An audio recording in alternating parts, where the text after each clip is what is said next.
Dalam tradisi pemikiran filsafat, dikenal ada dua jenis model berpikir filsafat yang membuat kita berada dalam dua mazhab pemikiran filsafat yang saling bertolak belakang.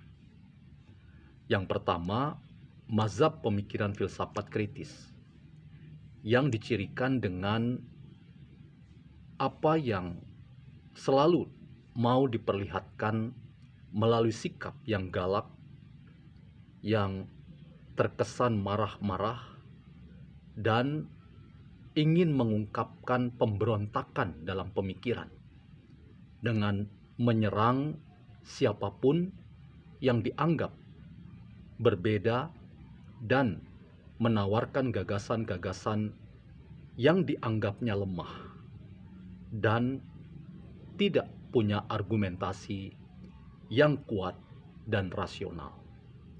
Sementara itu, ada tradisi pemikiran filsafat yang lain yang memperjumpakan kita dengan mazhab berpikir filsafat yang sangat apresiatif dan cenderung membangun sikap dialog yang terbuka dengan pandangan yang mencoba ingin mempertemukan pandangan-pandangan yang berbeda, bahkan berseberangan, untuk dicarikan titik temu dan berpikir moderat dalam rangka memastikan kehidupan ini berjalan secara moderat di tengah kekuatan-kekuatan yang saling berhadap-hadapan. Dalam konteks tradisi berpikir filsafat seperti itu, saya ingin melanjutkan diskusi saya seputar cara seorang Rocky Gerung mengungkap gagasan pemikiran filsafatnya yang saya ingin katakan ia mewakili genre berpikir filsafat yang sangat garang, yang bahkan ingin melontarkan pemberontakan dalam berpikir dan menyerang siapapun yang dianggapnya berada dalam sikap pro status quo dan memelihara kemapanan. Tak terkecuali, pro status quo dan kemapanan itu ada pada diri mereka yang berada dalam rezim kekuasaan yang sedang berkuasa. Selamat datang dalam channel Meragukan Filsafat, sebuah channel yang dibangun untuk turut mengedukasi ruang publik Indonesia dengan menawarkan cara berpikir filsafat, membaca fenomena sosial politik kebudayaan dalam konteks Indonesia kontemporer. Teman-teman, sebelum saya mengajak kita berdiskusi lebih jauh dalam rangka kita melanjutkan diskusi seputar cara dan model berpikir filsafat seorang Rocky Gerung, izinkan saya untuk berbagi informasi terkait dengan buku yang saya sedang pegang. Buku ini ditulis oleh seorang cendekiawan Indonesia yang bernama Daniel Dakidei. Judulnya Cendekiawan dan Kekuasaan dalam Negara Orde Baru, yang diterbitkan oleh penerbit Gramedia pada tahun 2003 yang lalu. Mengapa buku ini menarik? Karena buku ini menolong kita untuk mencermati bahwa sebagai seorang cendekiawan, kita seringkali terjebak dalam relasi kekuasaan yang membuat kita menjadi orang yang bisa melakukan pengkhianatan sebagai kaum intelektual. Artinya, konspirasi seorang cendekiawan untuk masuk dalam ranah kekuasaan praktis itu seringkali membuat seorang cendekiawan kehilangan independensi. Dan kehilangan independensi itu sama dengan kehilangan idealisme. Kehilangan idealisme itu sama dengan kehilangan harga diri. Bagaimana seorang cendekiawan dapat bertahan di tengah-tengah berbagai macam tantangan dan hal-hal yang membuat ia bisa terjebak dalam konspirasi kekuasaan yang membuatnya menjadi orang yang mengkhianati panggilan intelektualnya untuk menyuarakan apa yang benar dan tidak bisa menjadi lagi bagian dari transformasi sosial yang harusnya menjadi panggilan mulia seorang cendekiawan.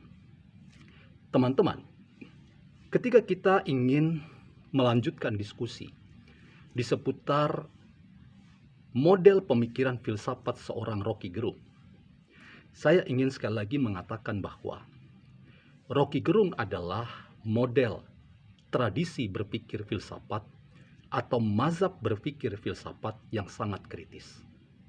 Kita semua dan banyak orang yang sangat ekspresif melihat keunikan cara seorang Rocky Gerung mengargumentasikan yang sangat berbeda dari banyak orang kebanyakan memahami pemikiran kritis atau pemikiran filsafat. Ia memiliki artikulasi bahasa yang sangat garang, yang sangat menyalak, dan terkenal dengan perspektif pemberontakan.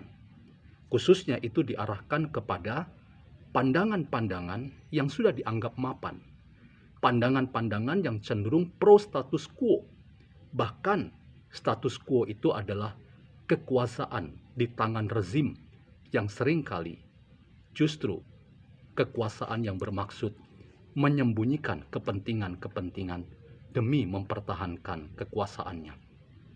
Di sini posisi seorang Rocky Gerung layak diapresiasi bahwa ia memiliki tempat di hati banyak orang karena sepak terjang dan keberaniannya untuk menyuarakan suara-suara profetik yang tidak banyak orang bisa dan mau memasuki wilayah yang seperti itu. Karena itu tidak hanya saudara tetapi juga saya belajar dari apa yang dilakukan oleh seorang Rocky Gerung.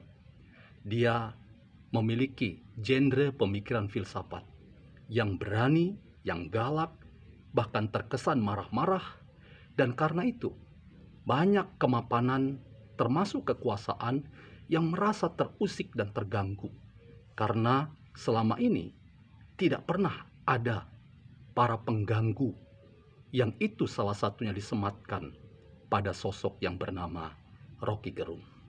Karena itu teman-teman, kita sebetulnya sangat senang dengan model berpikir filsafat yang sangat kritis yang diwakili oleh seorang Rocky Gerung.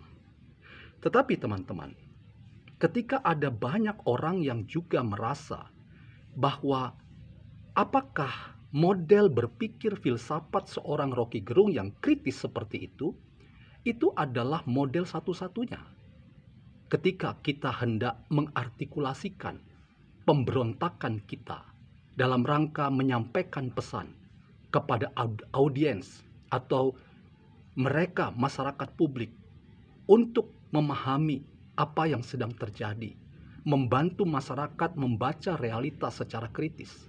Apakah model berpikir filsafat seorang Rocky Gerung adalah satu-satunya cara terbaik kita untuk menolong siapapun mempertanyakan banyak hal yang tidak baik yang sedang terjadi dalam kehidupan berbangsa, bermasyarakat, dan bernegara di republik yang kita cintai? Nah, disinilah teman-teman, berpikir filsafat dan bertindak filsafat itu berani menawarkan argumentasi alternatif. Ini yang saya sering katakan, kita harus berani memberikan alternatif sebagai bagian edukasi kita terhadap masyarakat yang membutuhkan cara berpikir alternatif. Supaya apa? Supaya tujuan yang baik dengan pesan yang baik itu bisa dikemas dengan cara menyampaikan yang baik. Sehingga tidak ada kesan kita seperti orang yang menggurui orang lain. Dan saya selalu mengatakan bahwa kita sebetulnya adalah orang yang sama-sama sedang belajar. Hakikat orang yang berpikir dan bertindak filsafat adalah orang yang sedang belajar. Kita semua bukan sopos. Sekali lagi, kata filsafat itu dari dua kata, yaitu philos dan sopos. Artinya mencintai kebijaksanaan. Kita tidak pernah oleh orang yang bernama Pythagoras disebut sebagai sopos. Artinya orang benar. Tapi kita adalah orang yang mencari kebenaran. Dan dalam rangka mencari kebenaran, sikap yang menjadi keutamaan kita itu adalah kita mencari kebenaran yang tidak pernah selesai, tidak pernah arrive.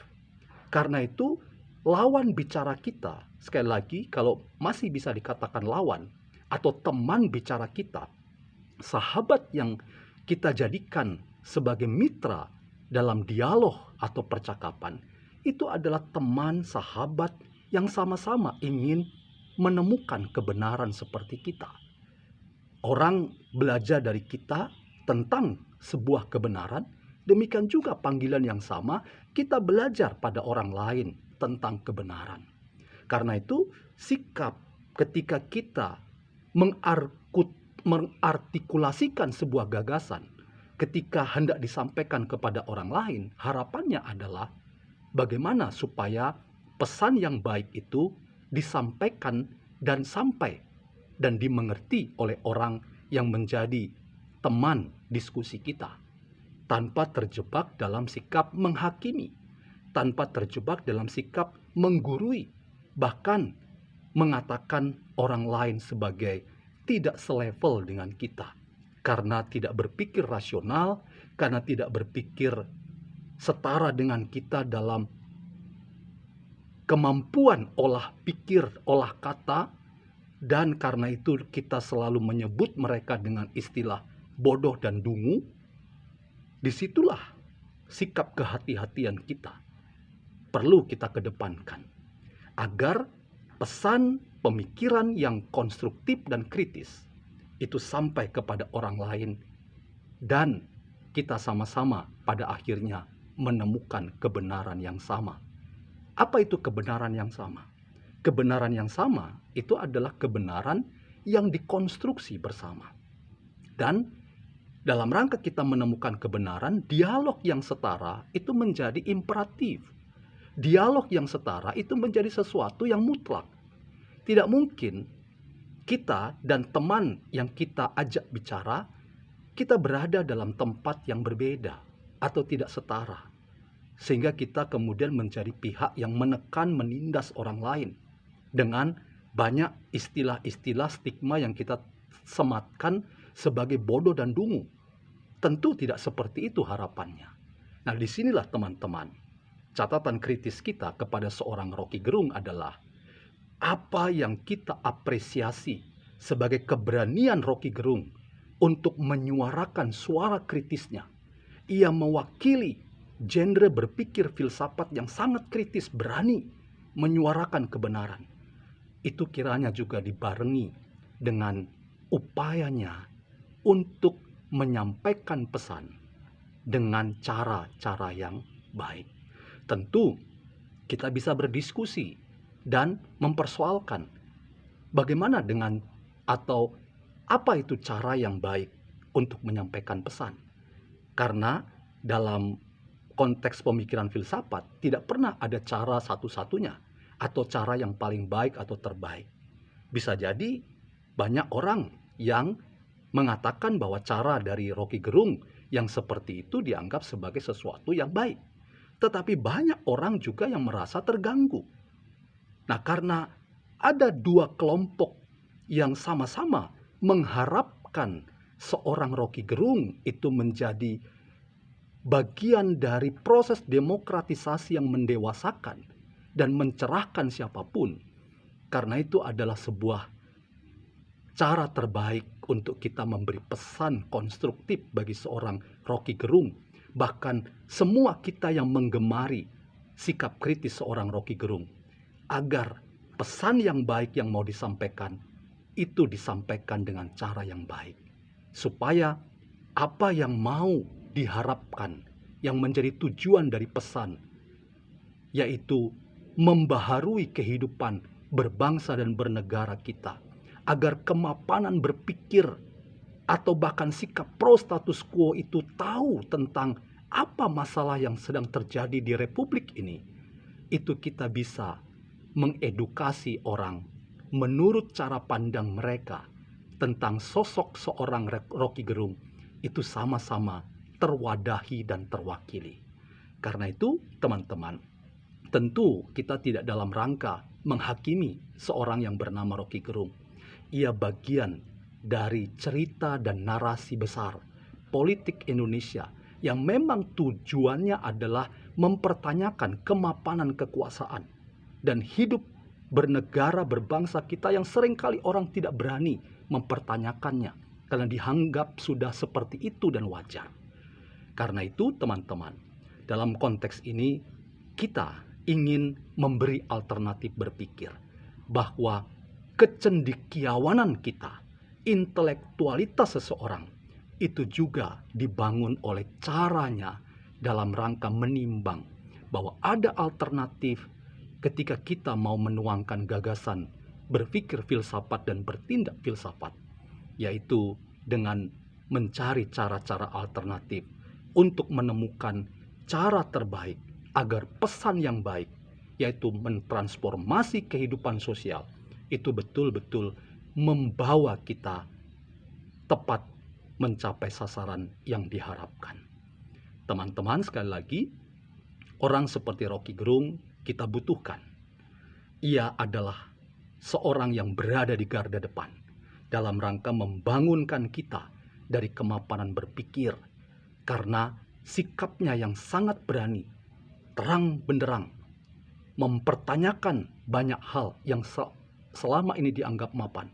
Tetapi kita juga berharap agar pesan-pesan yang baik, yang transformatif itu disampaikan dengan cara yang baik, agar banyak orang juga belajar bagaimana kita berubah menjadi semakin baik dalam menata kehidupan bangsa dan negara kita. Sekali lagi, filsafat itu adalah upaya mencari kebenaran, mencintai kebijaksanaan, dan kita bukan orang benar atau sopos. Karena itu, kita semua dipanggil, tidak hanya seorang Rocky Gerung. Mari kita menjadi orang yang berproses dan dibentuk oleh karena kita menghargai proses bersama menemukan kebenaran yang ingin kita baktikan bagi hidup bangsa dan negara kita.